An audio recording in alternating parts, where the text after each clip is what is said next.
যে আমারে ভালোবাসে আমিও ভালোবাসি যে আমারে ভালোবাসে আমি ভালোবাসি জানি না তো কোন কারণে হইলাম আমি দোষী জানে না তো কি কারণে আমি হইলাম দোষী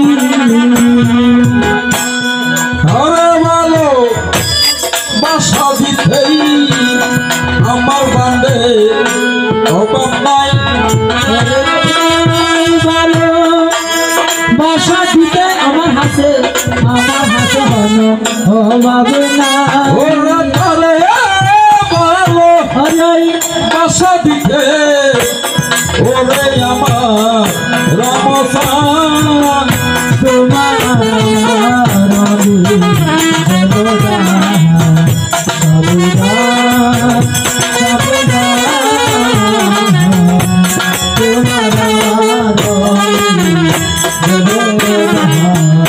আমি ধর্ম তোমার অপমান আমি ধর্ম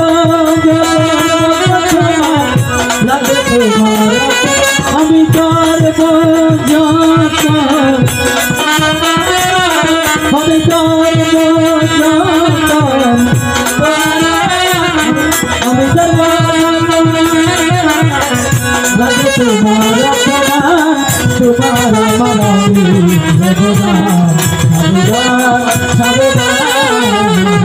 তোমার আমার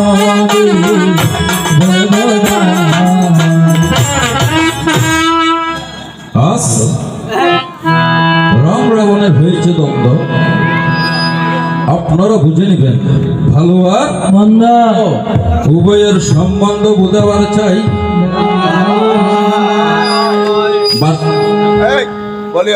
বাঁশখালীর কমলাকালার চিংড়ি মাছ হ্যাঁ বাঁশখালীর কমলাকালার চিংড়ি মাছ লাফাই উঠে বিচার হাত পাস মনে করেছিলাম রাম রাজার জ্যেষ্ঠ ভাই ভাই মাথার উপর ধরিলে ছাতি হবে না সে বল্লাল সেনের নাতি প্রাণের রাজা চমৎকার বুঝিবার সাহিত্যকার বাঁশখালীর নাম ডুবাইলে চা বাগান রুদ্র গ্রামে আই কোদাল দিয়ে যদি চুল কাটা যাইত বিজ্ঞানী কেসি বানাইলে মন হতায় যাবার সময় প্রাণের রাম আপনার সাথে আমার কথা ছিল কি সন্তাবতে করলেন বিশাল গোলাপ ফুলমার হাগি নবুঝিলা খাবাক্কা সূর্যের হয় গরুর গাড়ির ফলা মাঝে মাঝে মাঝে ফলা বুঝো না আমার রামে কেন বুঝে না হাটাল গাছে আম ধরে না হাটাল গাছে হাটাল ধরে ওরে হাটাল গাছে হাটাল ধরে আম তো সে তো ধরে না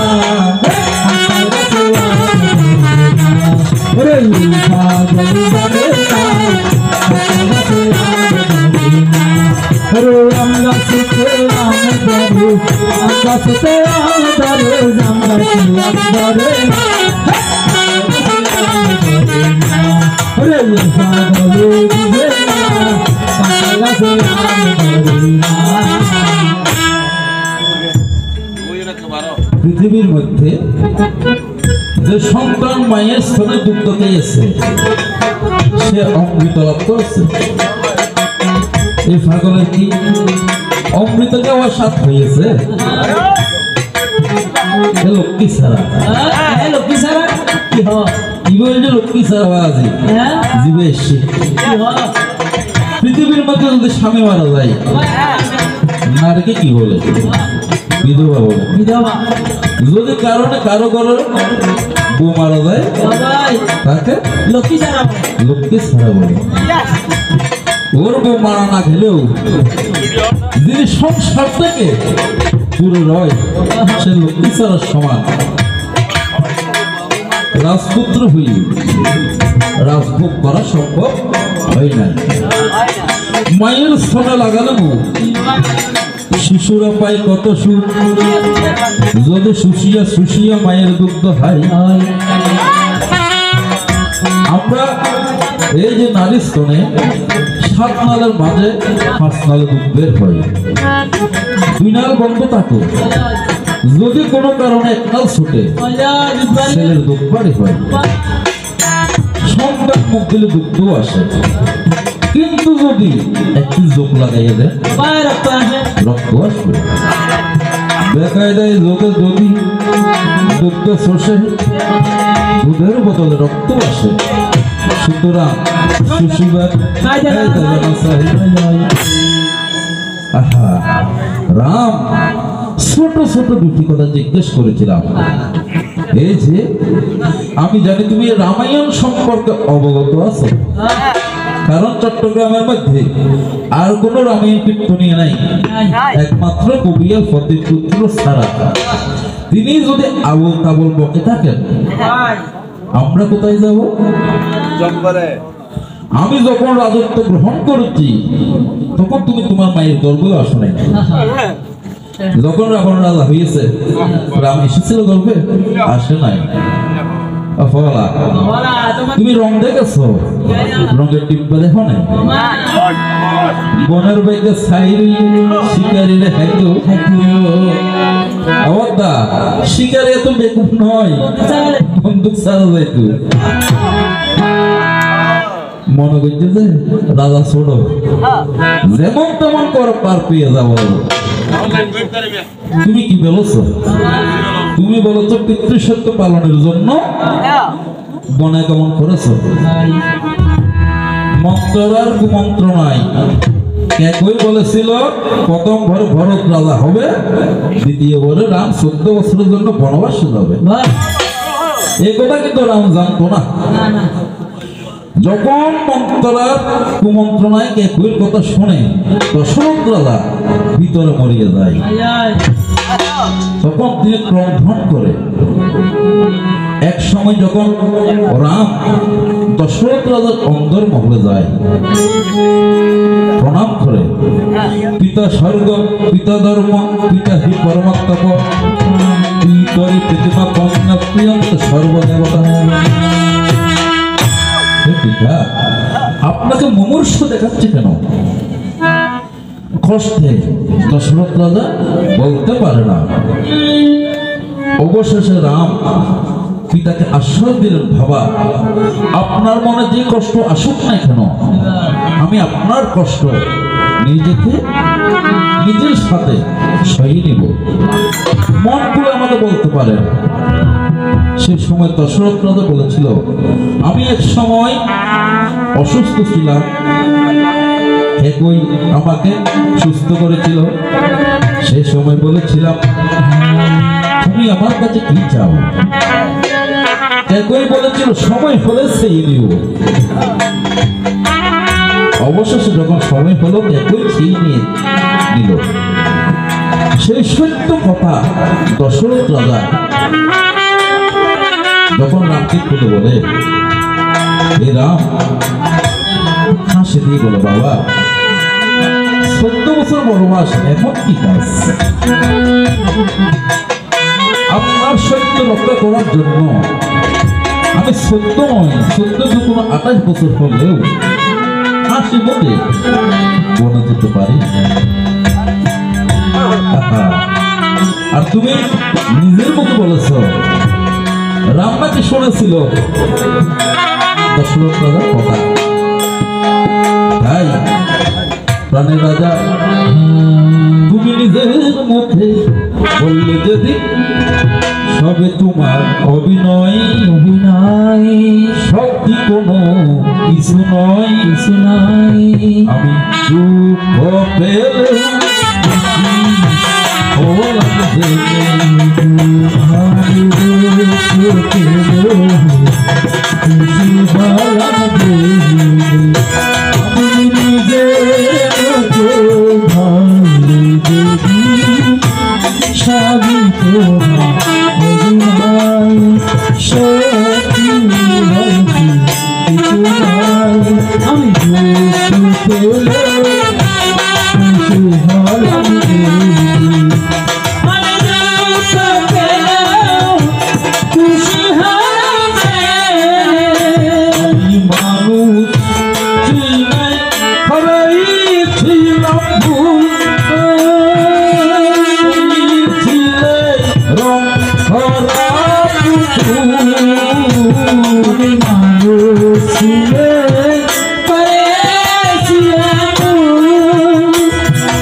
তারপরও নিজের সম্প্রদায়ের বাড়িতে এসেছেন, আমি আর বেশি কিছু বলতে চাই না, কারণ রুদ্রপাড়ায় এসে রুদ্র যদি ক্ষুদ্র হয় তাহলে আমার কষ্ট হবে। কিন্তু আমি এখন যদি হাত মুখ করে গান করি, তোমার মতো এক রাম নয় 14 রাম তো খুঁজে পাওয়া যাবে না। তুমি আজ পর্যন্ত রামকে চিনতে পারো নাই, তুমি রাম রাবণকে চিনতে পারো নাই। যাওয়ার সময় আরো বলে গেলে, আমার বন্ধু যদি ভালো হয় সর্বপুরুষের কাছে গেল কেন? আচ্ছা তোমার ভাই যদি ভালো হইতো মাই ভগরত রাখি কে চলে এলো, তোমার কথা লগে লগে লক্ষণের তো কেন গেল? নিশ্চয় কোনো ঘটনা আছে। এখন ওনার ঘরের কথা যদি আমি বলতে যাই প্রায় চিন্তা করা হবে। তাই তিনি একলা এসেছিলেন বিদায়ী, অর্থাৎ লক্ষণ একা গিয়েছিলেন, সঙ্গে যায় নাই। রামের সাথে ছিল সীতা, কিন্তু লক্ষণের সাথে স্ত্রী ছিল না। তারপর যাবার সময় দুটি কথা করলে জিজ্ঞাসা,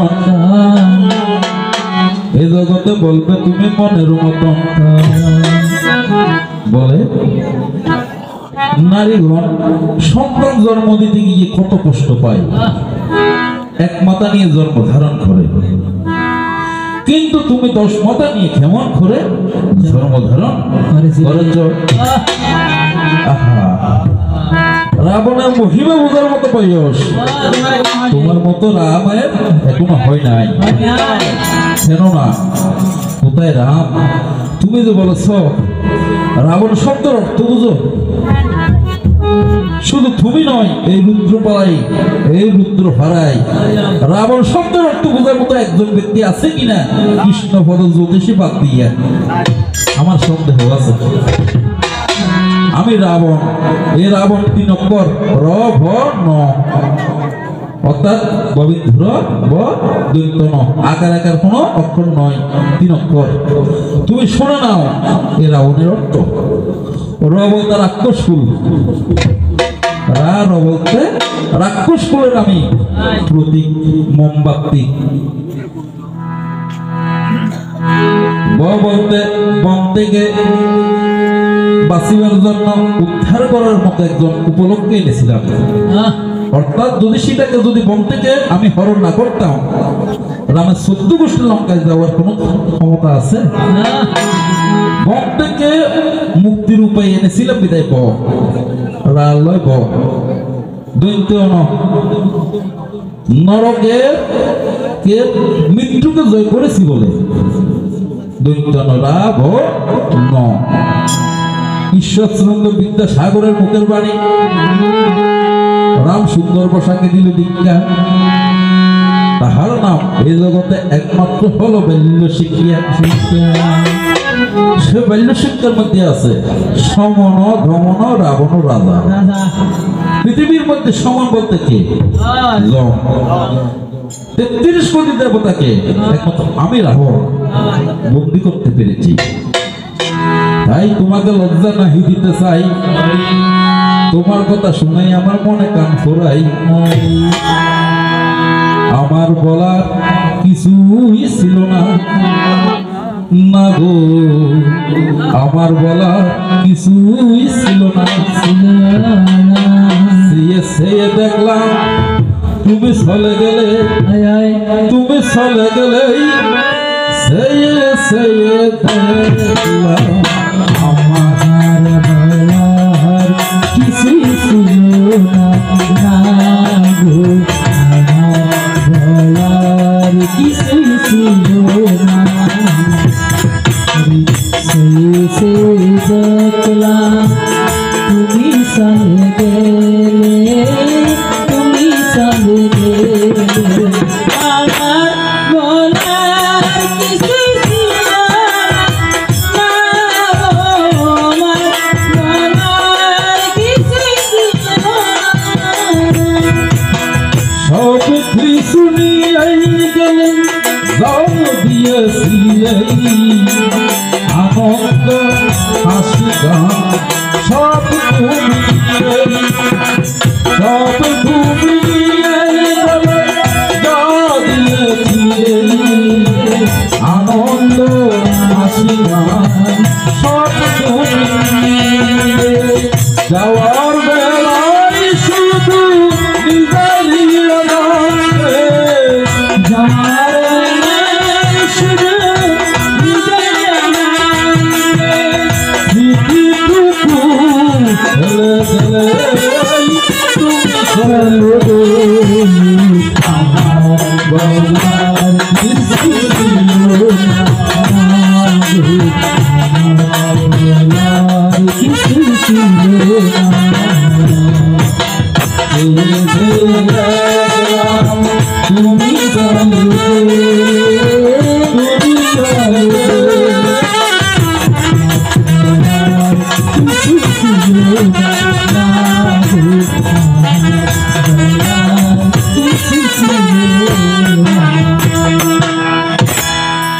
রাজা তোমার কথাই আমি হাসিয়া বেড়াই কেননা পৃথিবীর মধ্যে যে এখনো পাগল আছে আমি এই রুদ্রপাড়ে এসে দেখতে পেলাম 91 সময়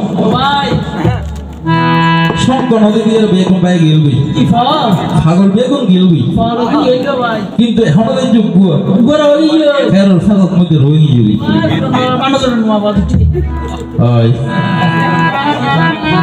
ভান্দর বানত লাগি হয় বারমাত লাগি হয় বান্দরবান 4000 সদীপ রুদ্র বাড়ি থেকে দুটি সাঙ্গু নদী কুটকুড়া হলা গান বলতো না তোমাকে আমি শুধাবারে চাই আর একটি কথা যাবার সময় মনে পড়ে যায় আমার একটি বউ আছে যার নাম মন্দগরি তার জন্ম কথা শুনতে আমার রামের মনে চাই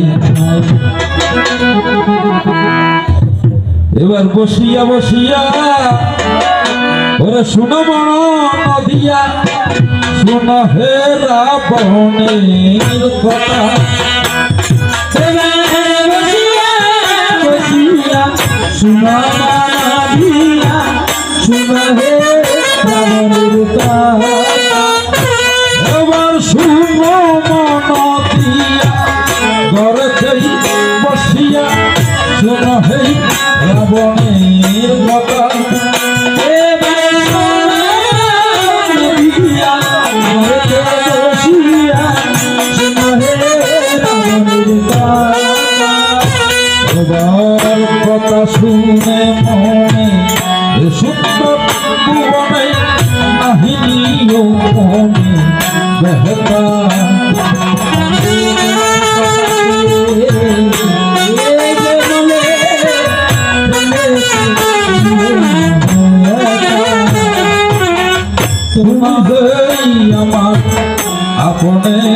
আপন তুমি যে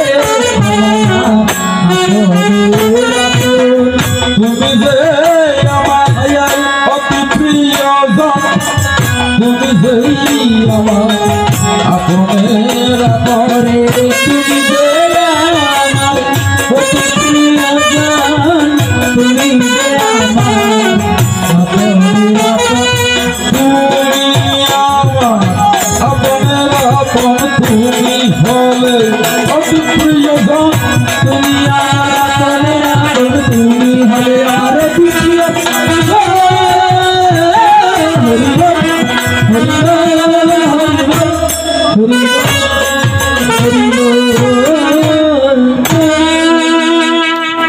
এবার বসে বসে শোনো আমার 10 মাতার রহস্য। তুমি বলেছ এই পৃথিবীর হতে 7 দিনের জন্য বাবা হইয়ে না তুই 7 দিন না 8 দিন তুই নিজের কুণ্ডলীর হতে না জানো মানুষের জীবনের হতে কেন জানো? আহা প্রাণের এমন রাজার কথা শোনো মানুষ কেমন করে আসে মন্ত্র বলে অদৃষ্টং লিখিতং ব্রহ্ম খণ্ডাইয়ে নাজতল মম যদ্দিনে পতিতেন বিন্দু মাতৃগর্ভে নিয়োজিত তদ্দিনে লিখিতং ব্রহ্মা জন্ম মৃত্যু শুভাশুভ। তুমি নিজের ভগবান দাবি করো এরকম মন্ত্র হইবে ক্ষমতা আছে না আছে? ভগবান হন পৃথিবীর মধ্যে ভগবান কে কেউ জানেন? ভগবান বানে পিতা। তাই পরিচিত বলেছেন ওরা যতই যাও না গয়া কাশী যতই করো গঙ্গা স্নান বাবা মাকে না বাসিলে ভালো হয় না খুশি ভগবান।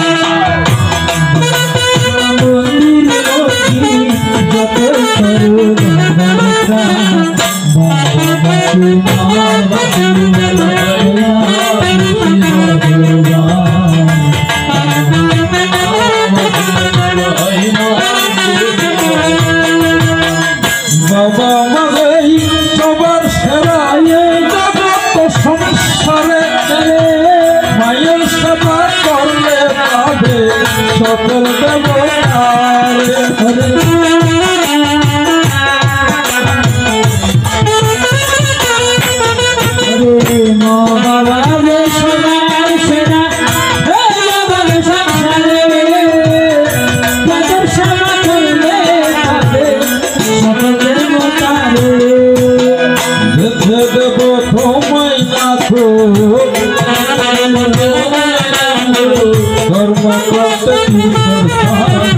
বাবা মাটির নাম ভালো হয় না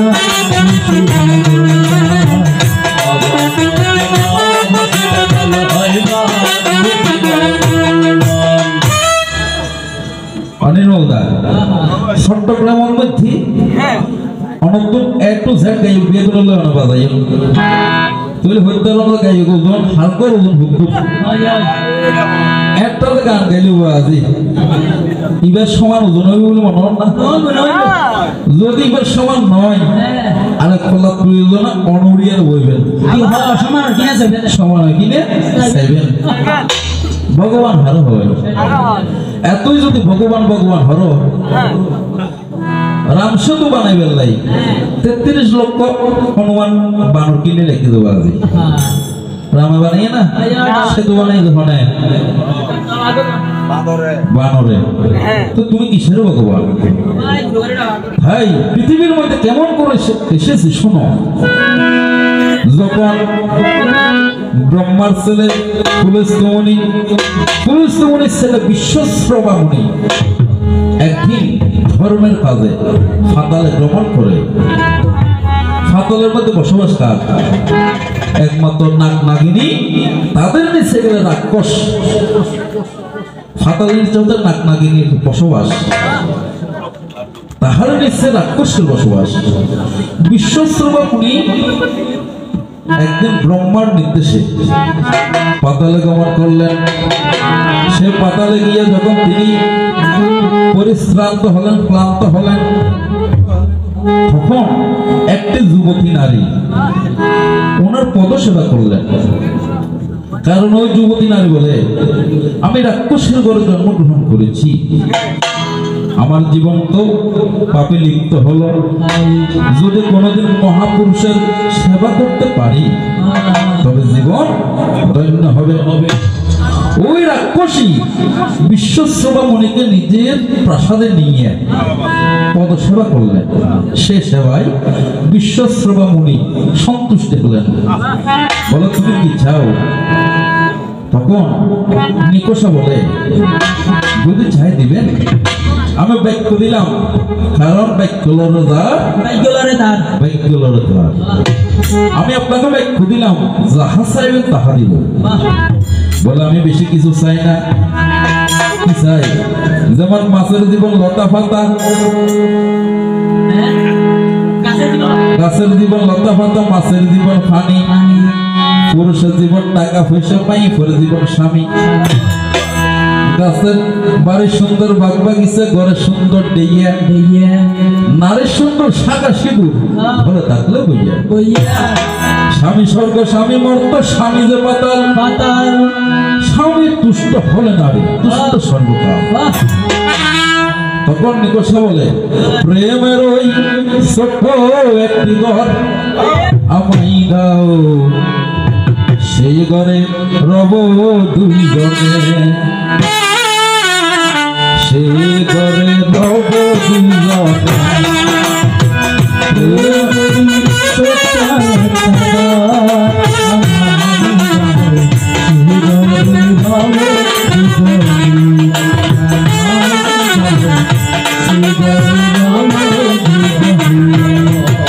তুমি যে আমার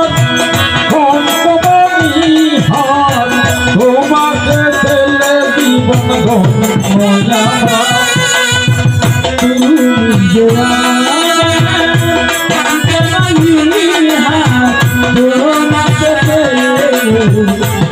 তুমি যে আমার সাধনা তুমি, আমার কামনা তুমি, আমার সাধনা আমার কামনা তুমি, রাখিব তোমায় ভুলব নাহি।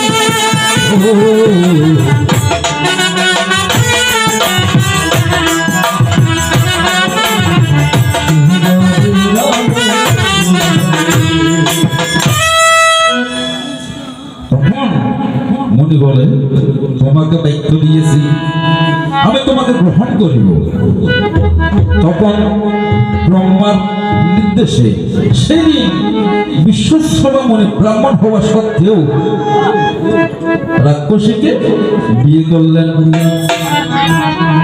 বিয়ে হওয়ার কিছুদিন পর তিনি কি চাইলেন? পৃথিবীর মধ্যে নারী তিনটি জিনিস পছন্দ করেন। এক হচ্ছে টক, আর মামা সে বেশি পছন্দ করে টক টক হরহ।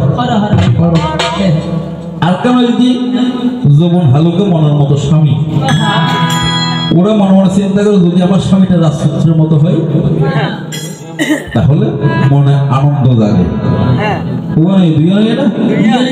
আর কেন বিয়ের পর মাতৃত্ব স্বাদ গ্রহণ করা, কারণ পৃথিবীর মধ্যে যে নারীর সন্তান হয় নাই, ওই নারী সমাজে কেউ পছন্দ করে না, নারী বলে। তখন ওই নিকষা রাক্ষসের সন্তান চাইলেন। বিশ্বশ্রবা মুনি বলে, সন্তান দেওয়ার মালিক আমি নই, সন্তান দেওয়ার মালিক কে? আমার পুরুষোত্তম ভগবান শ্রীকৃষ্ণ। কারণ যদি মানুষ সন্তান দিতে পারত, অনেক কোটিপতি আছে না নিঃসন্তান, তারাও তো ছেলের সন্তানের বাবা হতে পারত। তাহলে বোঝা যায় কোটি টাকা দিয়েও সন্তান পাওয়া যায় না। তখন নিকষা বলে,